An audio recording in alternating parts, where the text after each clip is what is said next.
Hi, Dr. Liu. Thank you so much for being here with me. My name is Tracy Hunt. I'm starting my third year as a CES PhD student. So again, we're really happy to have you. Just relax. I've selected 10 questions for you. I won't be responding back, not much really. I won't be asking a secondary question, but I just want you to relax and ask the question, whatever comes to mind first. Okay. All right.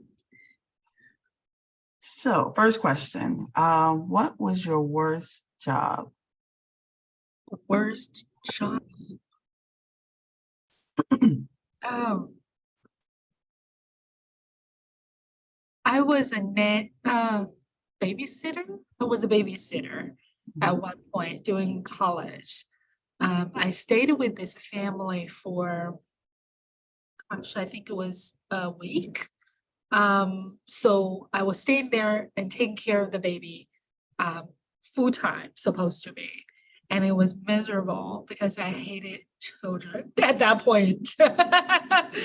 I did not like children. Um, and yeah, and it was just miserable. So after a week, I'm like, I gotta go. I can't do it. Like not doing that anymore. Hurt someone.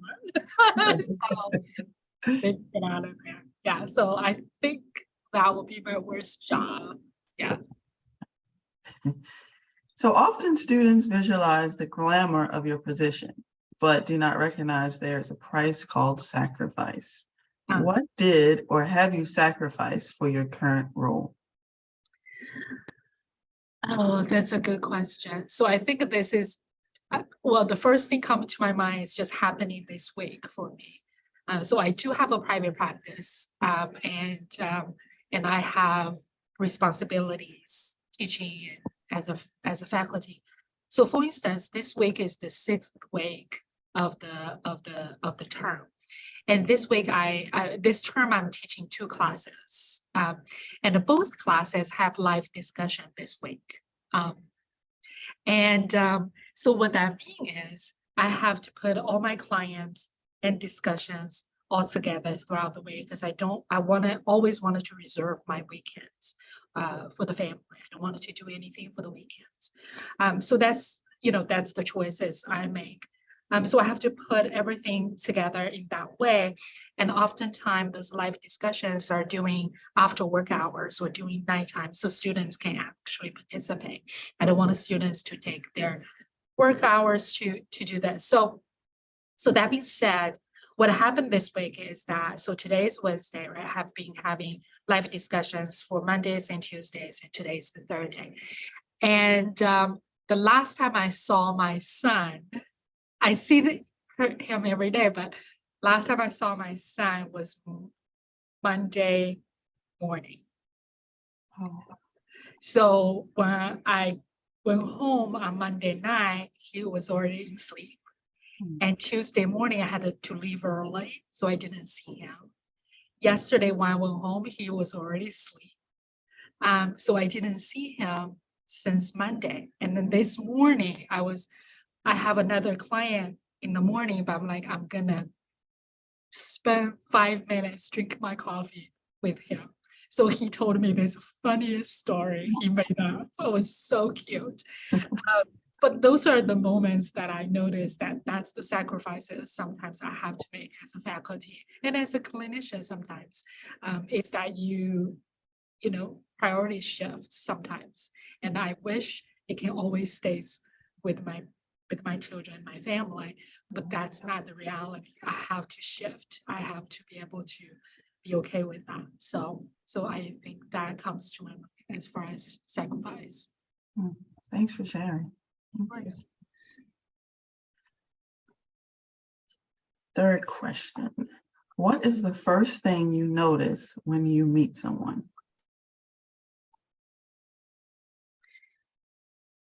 Ooh.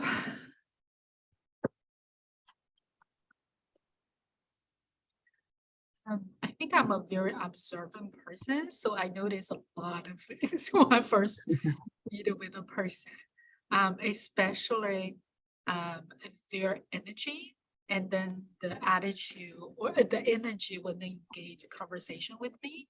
But so that's when if I have direct contact with this person. But if I just met this person, we don't have direct contact.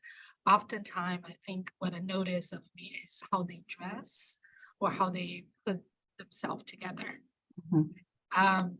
So that matter. I love fashion, so I love clothes. I love all of those good stuff. But anyway, so that's where my eyes goes to, I guess, not in a judgmental way, but in the way to understanding this person's style and what is important for this person and all of that. It tells me a lot of stories that are backstories, if we will. Yeah. So I think that's what I notice the most, I think. Yeah. Okay. Thanks. Yeah. What was one of the biggest challenges you have had to overcome? What was that experience like for you? The biggest challenge I had to overcome.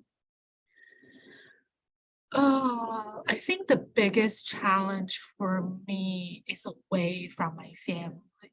So I am born and raised in China, and I came to the States when I was 18 for college. So since I was 18 years old until up until now, I'm 43, I had to really live by myself in another country.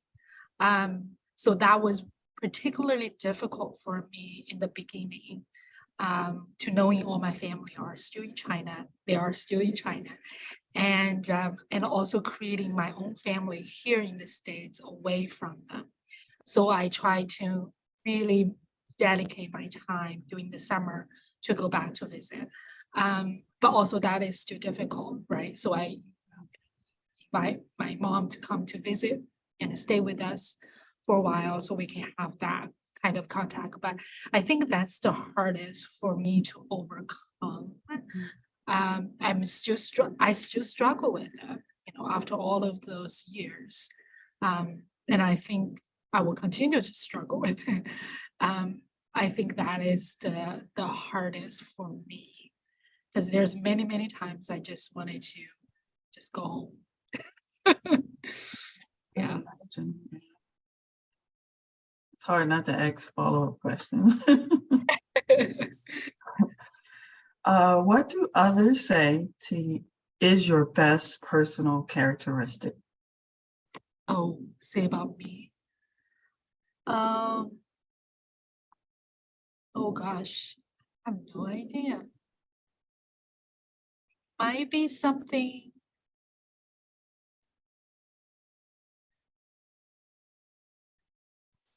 Mind comes to my mind, but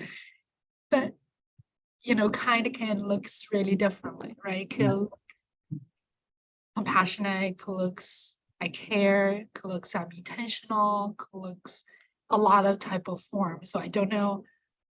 So everyone will have different aspect of it. Maybe ask my mom, she will say something differently. Maybe ask a friend I just met will say something completely different. So I guess kind. Yeah. I had no idea. What is your favorite Disney song? Disney song.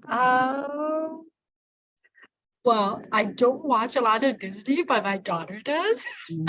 So I guess that the first thing comes to my mind is the Frozen. Let It Go, probably. Let It Go. Oh, she stopped singing that for a couple years now, but with younger, oh my goodness, that's all I ever hear. Yeah. What is the best purchase you have ever made? Oh, best purchase. And you were talking about purchase using my own money. It's a purchase that you have made, so depends. The reason I'm asking is that if it's my mom's money, that would be my education. That's the best purchase I made. But if it's my own money, the best purchase. see, I'm thinking about fashion, right?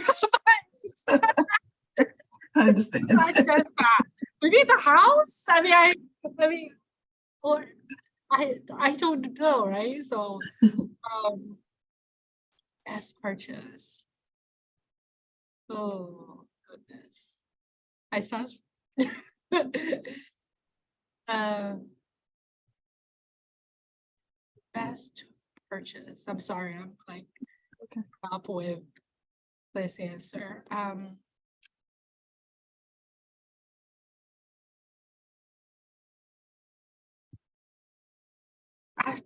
Well, I guess I would. I'm thinking about, because if I'm thinking about fashion, it's just for me. And it's a good purchase. If I'm thinking about purchase I made that impact other people, I think it would be that not just the house, but the neighborhood we're in.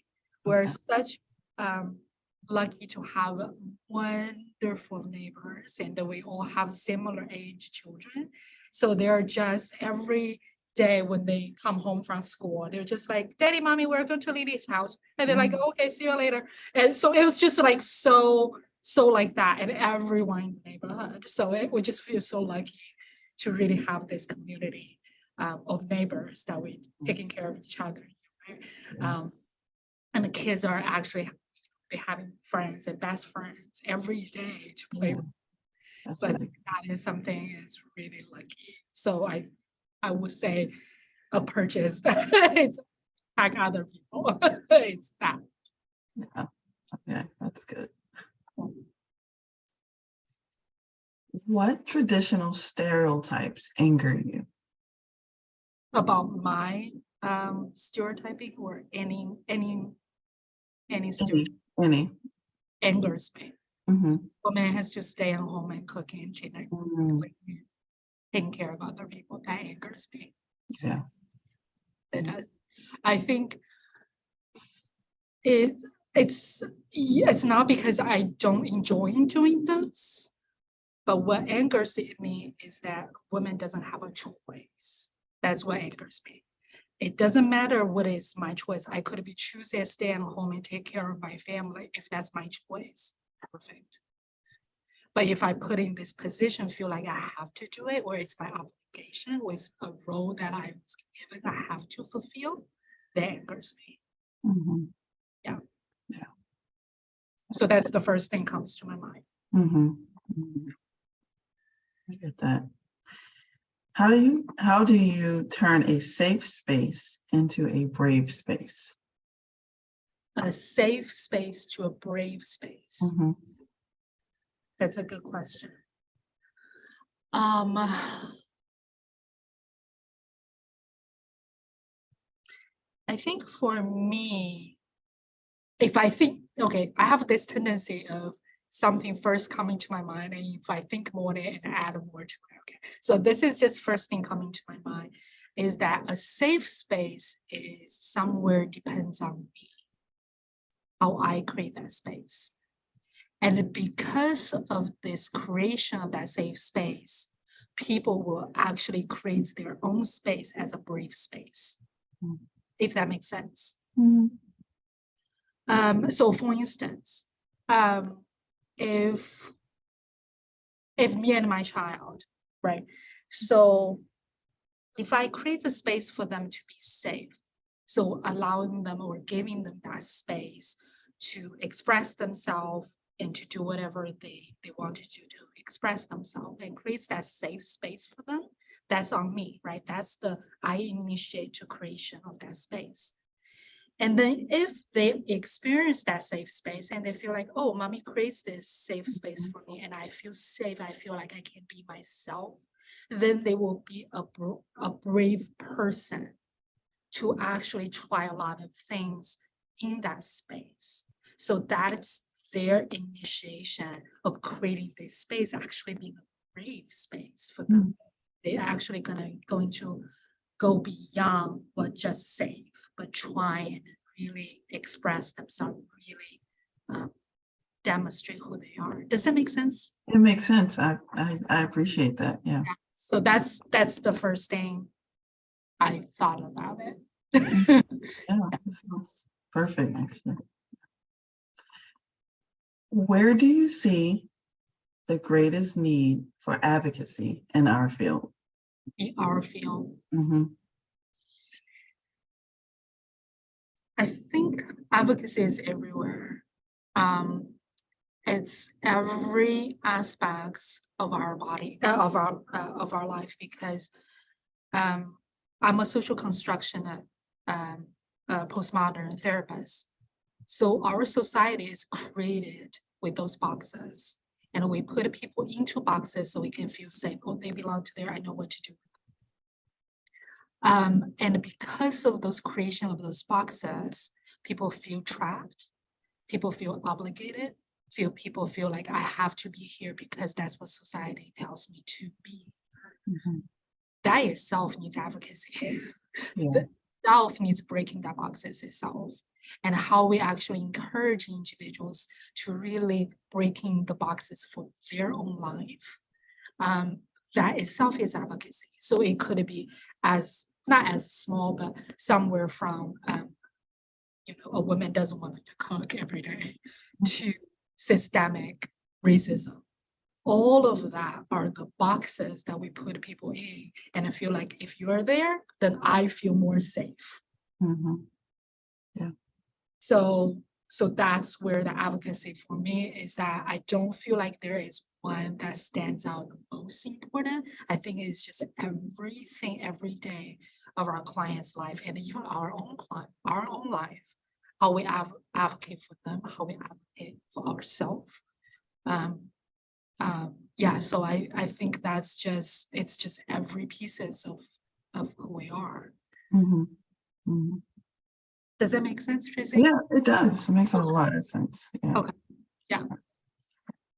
Well, that was actually our last question. Okay. So I really thank you and appreciate this time we had together. I've learned so many awesome and new things about you.